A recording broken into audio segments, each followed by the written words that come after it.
So the likelihood of abuse, of leakages and so on is huge.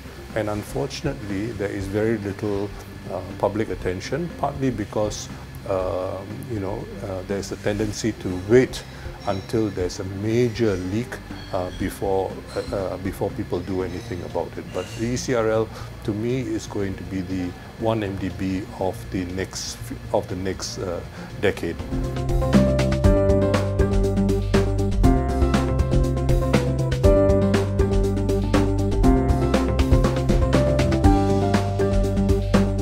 In the event that there is a change of government, I would think that a new government would obviously reconsider this project and may well scrap the project, because there is very little economic justification for the project.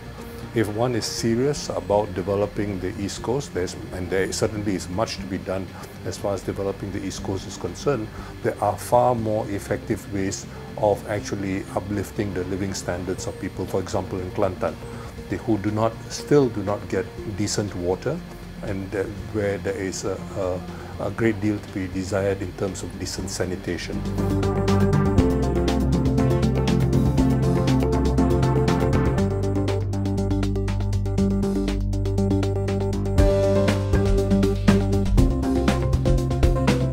Foreign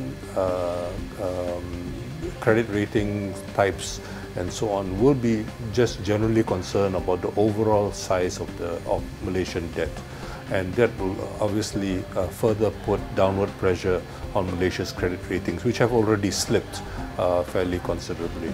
There was a time over 2 decades ago, before the Asian crisis, when Malaysia ran a fiscal surplus for at least 7 years through the early and mid-1990s.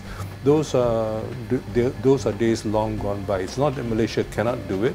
I just think there is no serious political will, and right now political survival seems to be the order of the day.